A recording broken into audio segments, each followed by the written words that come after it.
Shalom Bapak Ibu. Kembali pagi hari ini kita mau belajar merenungkan firman Tuhan. Pesan yang sudah kita terima waktu hari Minggu disampaikan oleh Bapak Gembala. Tuhan memberikan pesan begini, kenakan pakaian wajibmu setiap waktu. Ya, diambil dari surat Kolose pasal yang ketiga ayat yang ke-14. Saya baca untuk Bapak Ibu semua, dan di atas semuanya itu kenakanlah kasih sebagai pengikat yang mempersatukan dan menyempurnakan. Nah, kenapa Tuhan sampai minggu ini mengingatkan kepada setiap kita untuk mengenakan pakaian wajib kita sebagai orang percaya. Kita sudah terima penjelasannya, ya sudah diuraikan, dijabarkan oleh Bapak Gembala. Pakaian apa yang dimaksud, ya. Kalau pakaian wajib kan dia gambarannya kan seragam, seperti kurang lebih seperti itu. Nah, kita sudah diingatkan pakaiannya adalah tentang kasih, ya. Karena di situ kan sudah jelas dikatakan kenakanlah kasih, ya. Jadi pakai yang namanya kasih. Nah, mungkin pertanyaan yang perlu kita renungkan lewat pesan ini, hal yang harus kita kenakan tentang pakaian wajib ini, kenapa gitu ya? Nah, saya membayangkannya begini Bapak Ibu, kalau mungkin kita kenal bintang sepak bola seperti misalnya Lionel Messi atau mungkin Maradona atau Ronaldo, ya. Nah, mereka ini kan adalah bintang-bintang yang berasal dari negaranya, tapi kemudian mereka masuk ke dalam sebuah klub besar, misalnya seperti Real Madrid, Barcelona, ya, MU, di mana klub tersebut kan mereka punya seragam, ya, ciri khas yang mana kalau kita melihat, ya mungkin Bapak Ibu yang pernah nonton televisi, itu fansnya aja sampai memakai seragam begitu bangganya.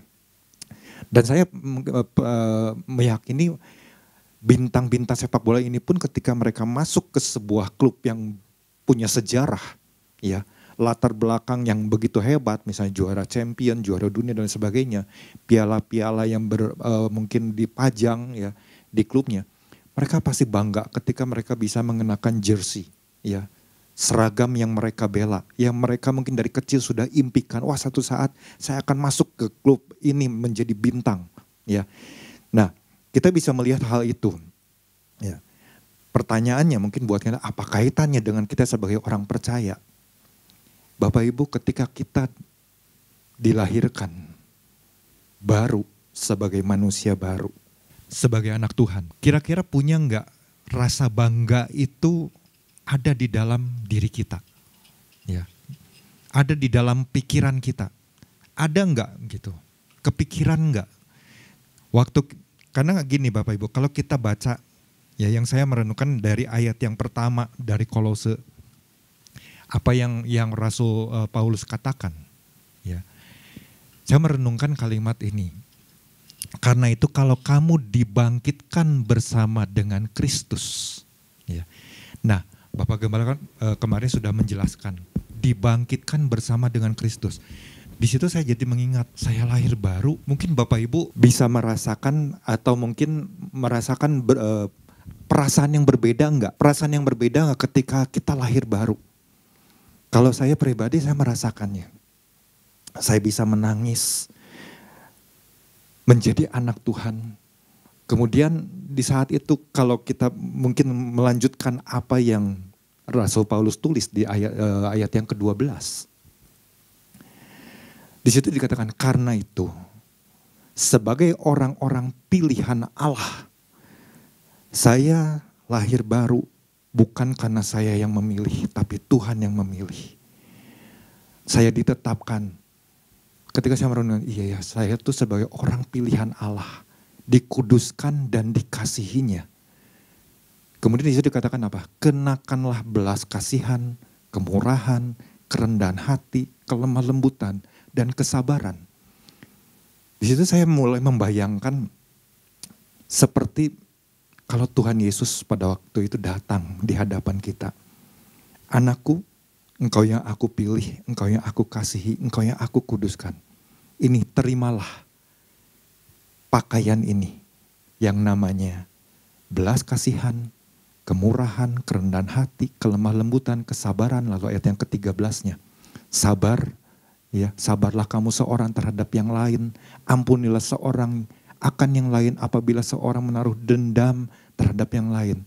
Sama seperti Tuhan telah mengampuni kamu, kamu perbuat jugalah demikian. Kalau kita kan lahir baru, kita artinya kita sudah diampuni. Dosa kita sudah diampuni. Kita lahir baru, yang lama sudah berlalu, kita menjadi ciptaan yang baru, mengenakan manusia baru. Itu sepertinya gambarannya itu apa? Saya seperti lagi dikasih satu pakaian yang namanya tadi belas kasihan, ya, kemurahan, kerendahan hati, kelemah lembutan dan sebagainya untuk dikenakan. Jadi saya betapa luar biasanya, betapa bangganya, ya. Sama mungkin kalau orang yang masuk ke dalam sebuah perusahaan, yang nggak tahu ya, mungkin berbeda-beda. Di perusahaan itu mungkin ada seragam wajibnya yang harus dikenakan. Dulu saya pernah bikin seragam ya, membayangkan kalau kan dulu kan di BRI ya, di BRI ada radio OS kan dulu. Melihat para stafnya memakai seragam yang tulisan, wah rasanya saya berpikir kalau bisa menggunakan seragam itu rasanya bangga ya, keren gitu. Ya. Nah, bayangan itulah yang tergambarkan dalam pikiran saya seperti apa yang Rasul Paulus. Menjadi pertanyaan buat saya, bangga nggak ya saya ketika saya diberikan pakaian ini, pakaian yang namanya pakaian kasih, yang isinya adalah belas kasihan, ya kemurahan, kerendahan hati dan seterusnya. Nah, dari situ ini begitu luar biasa ya ketika Tuhan ingatkan kenapa kita harus mengenakan pakaian wajib. Oh berarti ada hal-hal yang sebetulnya akan kita lakukan. Ada hal-hal yang luar biasa lewat apa yang Tuhan sampaikan ini. Ya. Nah, nanti kita akan bahas lebih dalam. Melalui pesannya ini kita kan kemarin sudah diingatkan. Ya, ini pesannya Tuhan menekankan ada pakaian yang bernama kasih. Dan ini adalah jenis pakaian yang harus selalu dikenakan. Dikatakan ini adalah jenis pakaian yang harus selalu dikenakan. Orang percaya di atas semua pakaian-pakaian apapun yang dirasa banyak orang percaya sudah memakainya. Ya, ada 2 poin yang Bapak Gembala sudah sampaikan. Yang pertama, pakaian kasih yang kita kenakan harus menginspirasi orang dan membawa orang itu naik ke level yang semestinya. Dan yang kedua, pakaian kasih akan memampukan kita untuk tetap mengasihi sekalipun orang lain membenci kita. Ya, kemarin Saudara Marbunyi sudah sedikit membahas hal-hal tersebut. Ya, memang nggak mudah kalau kita bisa mengenakan pakaian yang memampukan kita bisa tetap mengasihi ya sesama, apalagi untuk orang-orang yang membenci kita memang nggak mudah. Ya, nah pagi hari ini ketika saya menyiapkan renungan pagi hari ini, apa sih yang saya dapatkan? Ya. Saya datang sama Tuhan, minta Tuhan apa ya, kadang-kadang begitu sulit ya untuk mengungkapkannya. Ketika saya renungkan kembali, kenapa ya Tuhan sampai mengingatkan tentang pakaian, ya pakaian wajib yang harus kita kenakan. Jadi yang saya dapat begini, pakaian kasih yang kita kenakan setiap waktu, itu akan membawa kita untuk selalu berjalan ya dalam pengurapannya, dan disertai dengan perkataan yang penuh kuasa. Ya. Karena gini Bapak Ibu, artinya waktu kita mengenakan apa yang Rasul Paulus tadi tuliskan di ayat yang ke-12 ke-13 itu, kita harus ingat, kita jangan melupakan satu pribadi yang namanya pribadi Roh Kudus. Bapak Ibu tentu ingat ketika Yesus dibaptis, ya. Kemudian setelah Yesus keluar dari air, apa yang kemudian terjadi pada waktu itu? Ya. Kalau kita lihat di dalam Matius pasal yang ke-3, di ayat-ayat yang terakhir kalau nggak salah ya. Di bagaimana ketika Yesus keluar dari air, kemudian ada terlihat Roh Allah turun, ya. Roh Allah turun ke atasnya. Seperti burung, ada gambaran burung merpati. Nah di situ gambarannya jadi begini, ketika kita lahir baru, Roh Kudus itu diberikan kepada kita. Roh Kudus itulah yang sebetulnya sedang kita kenakan. yang kita pakai yang namanya belas kasihan. Jadi pribadi Roh Kudus itulah yang diam di dalam diri kita untuk kita terus kenakan. Artinya kita harus terus berjalan bersama dengan Roh Kudus setiap hari, setiap waktu. Bukankah kita ingat, kamu akan menerima kuasa kalau Roh Kudus turun ke atas kamu.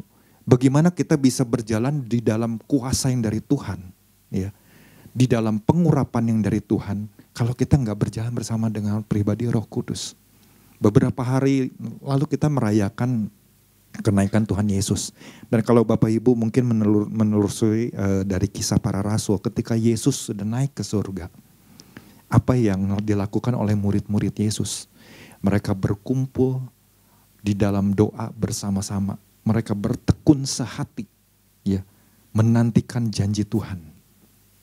Waktu Roh Kudus turun. Dan ketika terjadi di hari Pentakosta, kita bisa melihat sesuatu yang dahsyat terjadi. Dan setelah itu apa yang terjadi selanjutnya? Kita bisa melihat gambarannya di dalam kalau kita baca kisah para rasul. Wow, itu luar biasa. Dan apakah kita bisa melakukannya kalau kita tidak mengenakan yang namanya pakaian kasih tadi? Saya yakin kita nggak akan mampu untuk bisa menumpahkan rasa belas kasihan kepada orang-orang, punya kesabaran, punya kemurahan, punya kelemah lembutan, punya kerendahan hati. Nggak akan bisa kalau pribadi Roh Kudus itu nggak benar-benar kita kejar yang namanya kepenuhan. Makanya pengurapan itu perlu. Kita ingat waktu pesan Tuhan minggu lalu, ya, bagaimana ketika Nabi Samuel mengurapi Daud, maka saat itu juga Roh Tuhan berkuasa atas Daud. Sama seperti waktu Saul juga diurapi, Roh Tuhan berkuasa atas Saul. Tapi kita juga harus ingat, pribadi Roh Kudus ini bisa undur enggak dari kita? Bisa undur ternyata. Waktu Bapak Gembala sampaikan tentang jemaat di Efesus, dan Tuhan kan tegur jemaat di Efesus, kau telah meninggalkan kasih mula-mula. Engkau harus bertobat dan seterusnya. Tapi ada kalimat di bagian akhir kalau kita lihat Wahyu pasal yang kedua, ya, tentang pribadi siapa sebenarnya, bahwa kalau kita nggak bertobat maka Tuhan akan mengambil yang namanya kakidian. Itu gambarannya tuh buat saya seperti Roh Kudus itu akan pergi dari engkau kalau engkau nggak bertobat. Nah, ini yang ketika saya renungkan, wow, luar biasa ya. Apa yang Rasul Paulus ajarkan itu seperti ada sesuatu yang buat pribadi saya itu diajarkan lagi. Ya, mungkin hari-hari ini orang-orang percaya sudah melupakan atau menanggalkan yang namanya pakaian kasih tadi. Yang isinya itu begitu banyak. Bagaimana kita bisa mengampuni orang kalau nggak ada pribadi Roh Kudus yang memampukan kita. Ya, rasanya akan sulit. Ketika kita berjalan mungkin dengan kekuatan sendiri, nggak akan pernah bisa kita mengampuni orang. Ya. Nah, disinilah kita sama-sama belajar Bapak Ibu. Tadi saya katakan, bangga nggak kita, ya, ketika kita lahir baru. Tuhan sepertinya lagi memberikan yang namanya seragam yang wajib untuk kita kenakan, untuk kemudian kita pakai setiap hari. Nah, ini yang harus kita sama-sama renungkan, ya. Kita ingat peristiwa di dalam perjanjian lama, salah satu perjanjian lama. Bapak Ibu tentu ingat yang namanya Yunus. Ya. Yunus kan dapat perintah, diberikan firman, perintah dari Tuhan, engkau pergi ke Niniwe dan berseru kepada orang-orang yang ada di Niniwe. Ya. Tapi Yunus mengabaikan, ya. Yunus coba untuk lari ke kota Tarsis. Ketika saya merenungkan ini, ya sepertinya ke Yunus itu, nggak mau Tuhan. Aku tahu yang namanya mungkin belas kasihan, aku tahu mungkin yang namanya kerendahan hati, kelemah lembutan. Tapi buat orang-orang di Niniwe, aduh rasanya nggak, udahlah jangan diampuni lah. Kurang lebih mungkin seperti itu ya. Kalau gambaran sehari-harinya, kalau berbicara akrab dengan Tuhan. Karena apa? Kalau kita baca di dalam kitab Yunus, itu kan orang Niniwe itu orang-orang yang melakukan kejahatan. Dan kejahatan mereka itu udah sampai kepada Tuhan. Ya. Nah, dan kita tahu kisah selanjutnya ketika Yunus lari, ya, keluar dari panggilan Tuhan. Itu ibaratnya Yunus lagi menanggalkan pakaian kasih yang sebenarnya harusnya dia kenakan. Ya. Dan Tuhan kan nggak tinggal diam, Tuhan tegur. Sampai akhirnya Yunus bertobat, sadar akan kesalahannya. Lalu kalau kita lihat di dalam Yunus pasal yang ketiga, apa yang terjadi buat seorang Yunus ini? Di ayat yang kedua, bangunlah, pergilah ke Niniwe, kota yang besar itu, dan sampaikanlah kepadanya seruan yang kufirmankan kepadamu. Mungkin pertanyaannya buat kita, Tuhan lagi berkata apa sih? Rahasia apa sih yang Tuhan sampaikan kepada Yunus? Ya, kan Tuhan cuma berkata berseru sama orang-orang di Niniwe. Ya. Kalau Bapak Ibu baca kan di masa belum ada perkataan, tapi kita kemudian bisa melihat apa sih yang Yunus serukan kepada orang-orang yang ada di kota Niniwe ini. Kota yang besar. Ya. Ayat yang keempat. Jadi setelah Yunus sadar dari kesalahannya, ya udah dia lakukan. Waktu dia lakukan itu sebenarnya dia lagi ambil pakaian kasih tadi. Belas kasihan itu Tuhan supaya aku bisa sampai ke Niniwe, taruhkan lagi belas kasihan itu. Supaya aku bisa mengasihi, walaupun mungkin dengan segala pertentangannya, dengan rasa panas hatinya dia mencoba untuk, rasanya begitu berat ya untuk pergi ke kota Niniwe. Ya. Tapi dia lakukan juga. Ayat yang keempat, mulailah Yunus masuk ke dalam kota itu sehari perjalanan jauhnya, lalu berseru, 40 hari lagi maka Niniwe akan ditunggang balikan. Cuma dengan perkataan itu, orang-orang yang ada di kota Niniwe langsung dengar. Ya. Cuma dengan perkataan 40 hari lagi, maka Niniwe akan ditunggang balikan. Lah, kalau kita mungkin membayangkan, menggambarkan, kok bisa ya?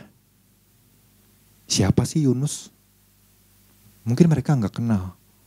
Apalagi orang-orang yang melakukan, dikatakan orang-orang yang melakukan kejahatan, boro-boro mungkin memandang orang ya. Ini nabi, mungkin dilihat mungkin boro-boro ada tampang nabi. Tapi dengan sebuah perkataan 40 hari lagi. Itu artinya saya membayangkan ini perkataan yang penuh dengan kuasa. Perkataan yang penuh dengan pengurapan yang dari Tuhan. Apa yang selanjutnya terjadi, Bapak Ibu bisa lihat kisahnya di ayat yang kelima. Itu ketika sampai, itu rakyat langsung bertobat, langsung dengar, langsung mungkin ibaratnya berlutut minta ampun, ya. Padahal nggak melihat ada Tuhan, ya dan lain sebagainya. Kemudian sampai kepada Raja Niniwe pun mendengar perkataan tersebut, langsung memerintahkan semua orang yang ada di kota ini harus berpuasa, bahkan ternak pun harus berpuasa. Ini kan luar biasa sekali, perkataan itu aja mengandung sebuah pengurapan, saya pikir. Ada kuasa yang begitu dahsyat dan luar biasa waktu seorang Yunus mau mengenakan yang namanya belas kasihan tersebut. Kalau dia berpikir, enggak mau Tuhan, pokoknya aku enggak mau, aku enggak bisa ngampuni. Sedangkan kalau kita baca di Kolose tadi, ayat yang ke-13, bagaimana kita harus mengampuni. Ya, itu kan enggak mudah. Apalagi, orang itu melakukan kejahatan gimana bisa. Enggak akan mana bisa. Tapi karena ada pribadi Roh Kudus yang diam. Ya, ada Roh Tuhan yang diam. Yang bisa memampukan. Wah, perkataan aja penuh dengan kuasa. Wah, ini kan luar biasa sekali. Ya. Jadi kita mulai terbuka. Oh iya, kenapa Tuhan sampai ingatkan untuk kenakan pakaian wajib. Karena memang ada tugas. Ya, ada tugas yang jauh lebih besar yang Tuhan lagi mau percayakan buat anak-anaknya. Nah mungkin Bapak Ibu masih penasaran. Masa iya sih? Ya. Ini kan Yunus kan masih dalam satu pergumulan. Rasanya tadi kalau aku melakukan itu tuh masih bertentangan lah. Tapi kemudian apa yang Tuhan tegur? Kalau Bapak Ibu baca, ini kan kitab Yunus cuma 4 pasal ya. Di ayat yang pasal yang keempat dan yang ke-10. Apa yang Tuhan katakan? Lalu Allah berfirman, engkau sayang kepada pohon jarak itu yang untuknya sedikit pun engkau tidak berjerih payah dan yang tidak engkau tumbuhkan, yang tumbuh dalam 1 malam dan binasa dalam 1 malam pula. bagaimana tidak aku akan sayang kepada Niniwe, kota yang besar itu yang berpenduduk lebih dari 120.000 orang, yang semuanya tak tahu membedakan tangan kanan dan tangan kiri dengan ternaknya yang banyak. Jadi Tuhan aja begitu sayang dengan mungkin orang yang udah melakukan kejahatan sedemikian rupa, Tuhan begitu mengasihi. Nah, bagaimana dengan diri kita? Ini kan berkaitan juga dengan poin yang Bapak Gembala sampaikan di poin kedua. Kalau kita mungkin melihat, aduh orang ini jahat sekali sama saya, bisa gak ya saya mengasihi? Enggak bisa. Sulit rasanya. Tapi apakah hal itu menjadi sebuah halangan? Enggak.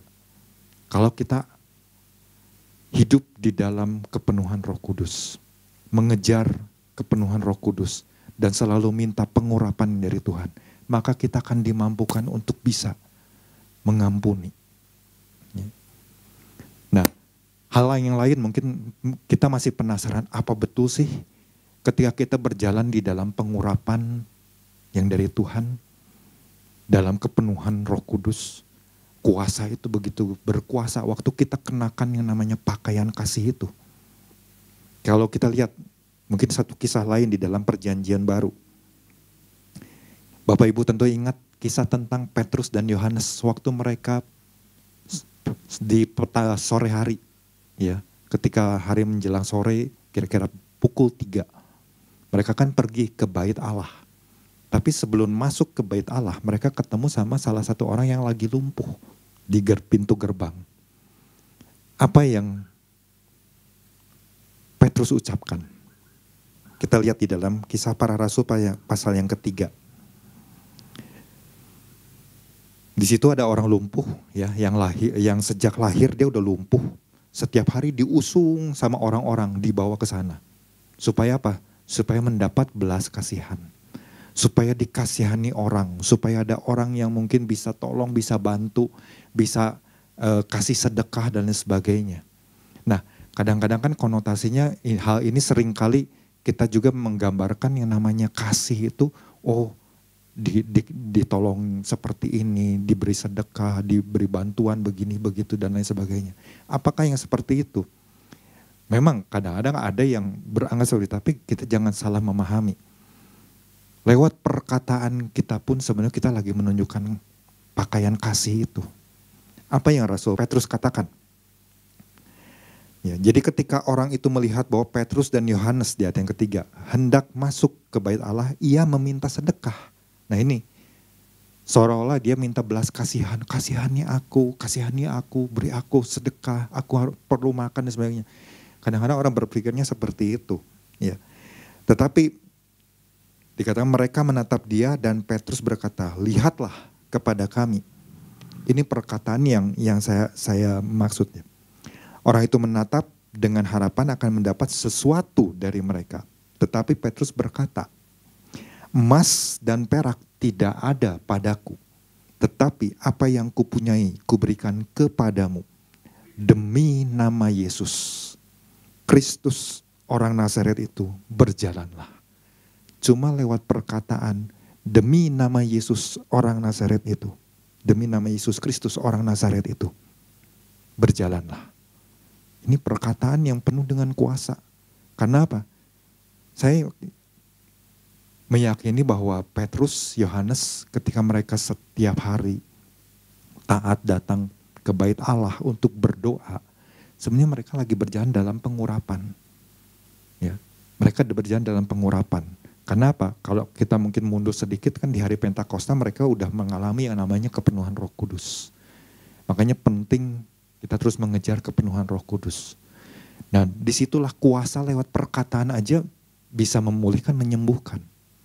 Bukankah Yesus menjanjikan tanda-tanda ini akan menyertai? Ya, di Markus pasal yang ke-16, ayat yang ke-17. Ya, itu kan luar biasa. 16, 17, 18. Itu kan begitu luar biasa. Tanda-tandanya akan menyertai orang-orang yang percaya. Mereka akan mengusir setan-setan demi namaku. Ini kalau kita enggak mengenakan yang namanya tadi, kenakan belas kasihan, kemurahan, itu enggak akan terjadi. Tapi kalau kita berjalan dengan pribadi Roh Kudus ini, wow, tanda-tanda kuasa seperti apa waktu kita kenakan yang namanya pakaian kasih ini. Itu akan menyertai. Mereka akan berbicara dalam bahasa-bahasa yang baru bagi mereka. Ya, waktu mereka menumpangkan tangan untuk orang sakit akan sembuh. Itu karena apa? Karena kita lagi mengenakan pakaian kasih itu. Kita berjalan di dalam pengurapannya Tuhan. Dan perkataan kita itu penuh dengan kuasa. Ya. Jadi inilah yang harus kita renungkan. Iya ya, kalau saya diingatkan untuk mengenakan pakaian wajib, berarti saya harus mulai bangun kembali hubungan sama Tuhan. Supaya saya benar-benar bisa berjalan. Ya, dengan mengenakan pakaian kasih ini, ada kuasa-kuasa yang dahsyat yang menyertai. Ya. Karena disebut dengan tanda-tanda ini. Tanda-tanda ini buat siapa? Buat orang-orang yang percaya. Orang-orang yang mau mengenakan pakaian kasih yang Tuhan lagi sudah berikan buat kita. Ya. Kan gak sampai di situ aja. Ketika mereka sudah melakukan mujizat, orang yang lumpuh itu bisa berjalan. Orang-orang melihat. Kemudian apa yang Rasul Petrus dan juga Yohanes lakukan? Waktu di mana mereka mengajar. Mereka mengajar sesuatu. Ini kan seperti apa yang Rasul Paulus sampaikan. Ya, di ayat ke-16 ke-17 di Kolose tadi. Mereka harus mengajar, ya, memberitakan pribadi Yesus. Itu yang dilakukan. Ya. Kalau kita enggak mengenakan pakaian kasih tadi, mungkin kita berpikir, aku kan menggunakan dengan kuasaku, bukan dengan kuasa Tuhan. Mungkin ada kesombongan. Tapi bagaimana ketika kita kenakan yang namanya pakaian kasih itu, kenakanlah kasih yang dapat mempersatukan dan menyempurnakan. Itu memang benar-benar luar biasa. Kalau Tuhan ajar datang ke dunia, Yesus mengambil rupa sebagai manusia. Karena dia memiliki kasih yang sejati buat setiap manusia. Ya. Supaya manusia kembali datang kepada Tuhan. Supaya manusia kembali ke jalannya Tuhan. Itu kan luar biasa. Karena mari Bapak Ibu, biarlah hal ini boleh menambahkan pengetahuan buat Bapak Ibu semua. Tuhan Yesus memberkati.